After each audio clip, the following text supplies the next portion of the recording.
Hey, how you doing? Hope you're doing good. Let's make a spruce tip tincture, all right? It's going to be fun. It's definitely that time of year. So the first thing you're going to need is some spruce tips, right? That's pretty self-explanatory. Be really neat magic trick if you made the spruce tip tinctures without spruce tips. So you need spruce tips. Okay, and then you need a jar, just a little jar. Make sure it's a jar that you can fill all the way up with your spruce tips. Don't use a big old jar and just a little bit of spruce tips. You want one that you can fill all the way, okay? Spruce tips are pretty amazing, right? So in case you didn't know, spruce tips, oh my God. Just to put this into perspective, I currently have a concussion and everything's hilarious. I'm laughing at myself because I hear myself not being myself. Well, I'm myself just hit in the head. But it's not going to stop me, you know, like I'm resting, don't worry, but like this is what I like to do, so I'm just going to be a human. This is a spruce tip. Imagine a spruce tree, and it's got branches. Every year, my fingers are the branches, people. Every year in the spring, for the tree to grow bigger and longer branches, it produces a spruce tip. Oh, now I'm just having fun with it. It produces a spruce tip, right? Like, this is the new growth. And a lot of people that have gathered spruce tips are going to be like, whoa, that's really big. And you know what it is? It's a big spruce tip because I'm making tinctures. So let me talk about that for a second. This is a big spruce tip. This is a little spruce tip. This is the spruce tip that you're typically gathering, right? Like, it's smaller. That's what you're going to make your tinctures and your syrup and everything out. Give me a second.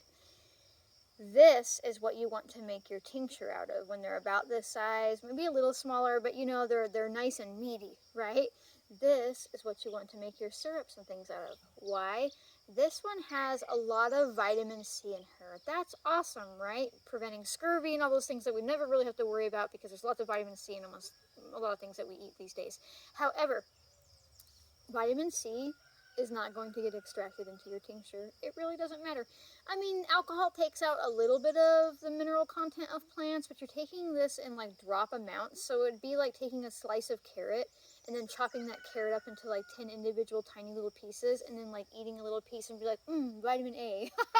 There's not enough in there for it to matter, right? But this has still vitamin C in it, but a lot more of her resins, right? We are after the resins here, the terpenes, the volatile oils of the spruce when we're making tincture. This is for eating, this is for tincturing. Also, when it comes to making a tincture and you gather them this big, this is like, one of these is like three or four, at least three of these, four of these. So it's actually more ethical to gather them when they're a little bit bigger because you get more volume, right? Every time you take a tip of this off of a tree, it doesn't grow that part of a branch. You've essentially taken the finger off a tree. And if I take a bunch of big fingers, my bucket or my basket or whatever fills up quicker than if I take a bunch of little fingers. So that's that. But sometimes you'll end up with small ones. Look, that's a small one. I'm breaking rules all the time, people. Shit. So, okay. You got your spruce tip. You got your jar. A little bit of a scissor. We're going to give her just a little bit of a chop as we fill this jar up. It's not, you don't need a pulverizer. See, I just cut her into 3 little pieces there. I think you can see what I'm doing. Now, what is spruce tip good for? Now, a lot of people are like, if we don't get the vitamin C, how is she good for our immune system? The vitamin C is a good factor in that, but also all of her terpenes and resins are really, really what is supporting those antiviral, antibacterial. She is fantastic for lung support. Like if you have got like an active cold or something trying to settle in your chest, she's pretty good at helping us get this mucus out, thinning it and getting it out and helping with that cough. And she's also an antispasmodic, which means if you've got something twitching in there making a cough, like if it's dry, she can help with that. But what a lot of people don't know about spruce tip is that she is really amazing for pain. I use her for, immune support and, coughs and colds and things like that. But what I really like her for is if I've got a little bit of like aching bones, arthritis, maybe not RA, like maybe more along like osteoporosis. There's different types of arthritis. I'm talking about like not immune caused arthritis, but more along the lines of like just wear and tear, like sore bones and things like that.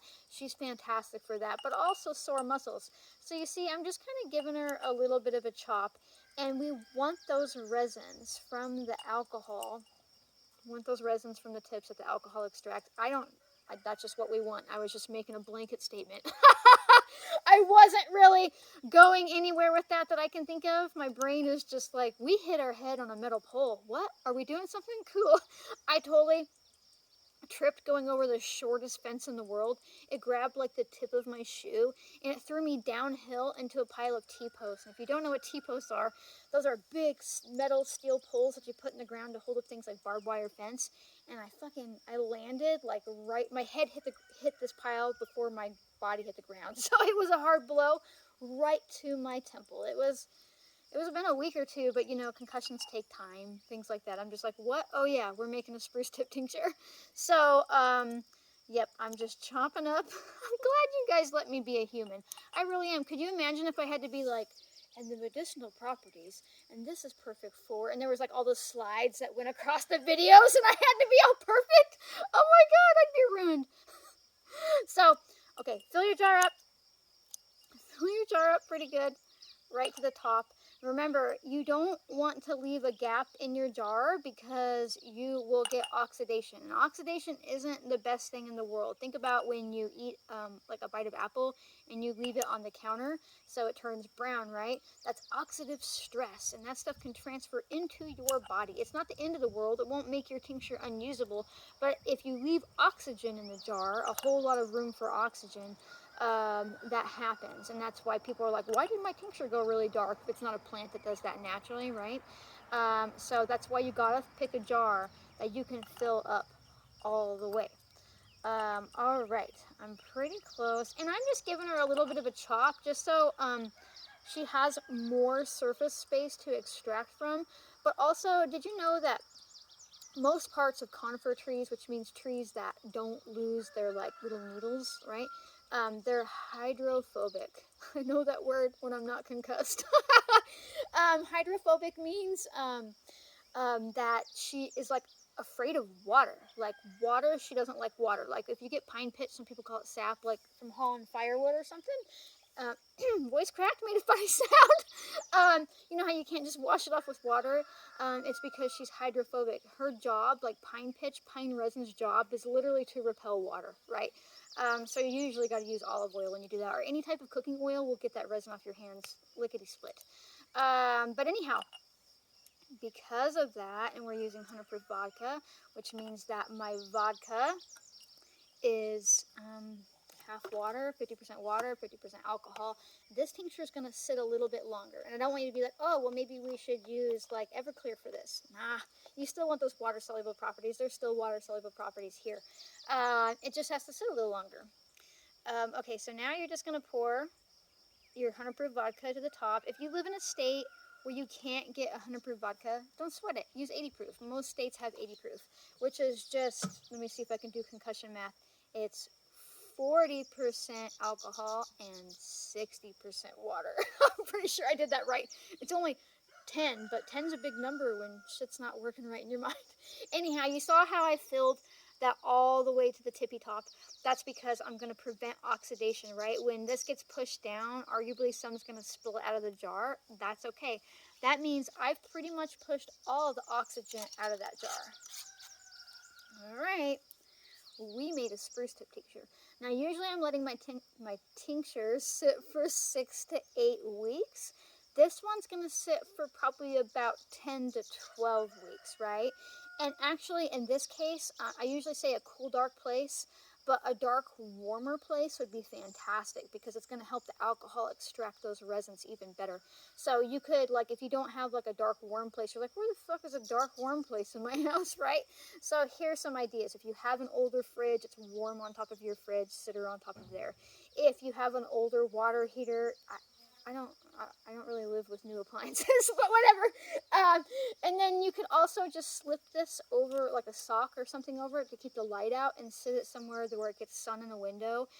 You want to keep it away from the sunlight. I see a lot of people being like, let's oil infused in the sun. And I'm like, stop it. The sun is like the best degrader in the world. She's like so powerful, she starts to like degrade the medicinal properties and everything you're making. You get color faster, but it's also like killing your, like the point of what you're making. So you're gonna say her, you can in a cool dark place too, but like I just like the little bit of heat. I feel like it helps her extract a little bit better. Okay, I've probably forgotten so many things in this video. So after that, you're going to strain it. People are going to ask that. They ask that all the time. But go check out my Let's Talk About Tinctures video. I was a little bit more, what the fuck is that word? Cognizant? I didn't take a metal bar to the head in that video. And I go over everything you could ever want to know about making any type of tincture, including like how to figure out dosage for your body and things like that. I actually show you how to strain it. You wouldn't think you'd have to show that, but a lot of people ask that, and it's okay. In my mind, I'm just doing it constantly. So I'm like, oh, well, you just take the plant matter out of the alcohol, and then you're just taking this in drop amounts. You're not taking shots, right? So the next step is to put a label on it so you don't forget who she is. Now, spruce tip, we're likely to identify who it is just by looking at it, but if you get real busy and you start making a bunch of these and you forget about her for like a year or two, she's not going to go bad, but you want to know who she is. So I just say, you know, spruce tip tincture, the date that I made her, the date that she'll be ready, and I'm good to go. And again, I can't stress this enough, if you forget about this in your cupboard and it's been like 2.5 years or 2.5 years, wait, no, that works. Yeah. 2.5 years or 5 years or whatever. As long as this cap is on tight and it's not rusted and you don't see like a drastic, like you filled it up and you find it and it's only like half full now because it's evaporated. But it's not going to evaporate. It doesn't go bad. Have you ever been like, damn, my bottle of vodka went bad? No, that doesn't go bad, right? As long as it's capped well, it won't go bad. And that's how you make a spruce tip tincture. If you want to hear me talk more coherently about like the medicinal properties of spruce tip, I also have a video from like last year, meeting spruce tip in the wild, that you can go watch if you want to. So, if you like my videos, even when I'm concussed, it makes it at least, you laughed a little bit more, right? It was a little funny, just a little bit funny. Anyhow, it's all right to laugh at ourselves. It's actually probably pretty important to our survival. If you like my videos, make sure to like, comment, share, subscribe. That share one is real important because it helps other people. Remember that they're smart enough to do this. You're smart enough to do this. Forgot to say that. I always mean it, but I'm just like, I don't know what's going on here, people. Anyhow, you are definitely smart enough to do this. You don't need to spend thousands of dollars to learn how to do this. You don't have to take a course to learn how to do this. You just have to get curious, trust your intuition, go outside your door, and see what's out there. And when you share these videos, it helps other people learn that too, right? How good does it feel? Like, I want to be told that I'm smart enough, right? Like, I don't know about you, but I didn't get a lot of that growing up, you know, from school system or other places. Like, you are so smart. You are so capable. I absolutely believe in you and your ability to make a spruce tip tincture or anything else you want to try. If you're watching me on YouTube, come find me on Instagram. If you're watching me on Instagram, come find me on YouTube. I share all kinds of information, all types of different videos and things like that, random posts and ramblings, and some of them are also incoherent, but they're at least a little bit entertaining. So, alright folks, I'm going to get off of here before I do any more damage. Thanks for watching, and I'll see you next time. Bye!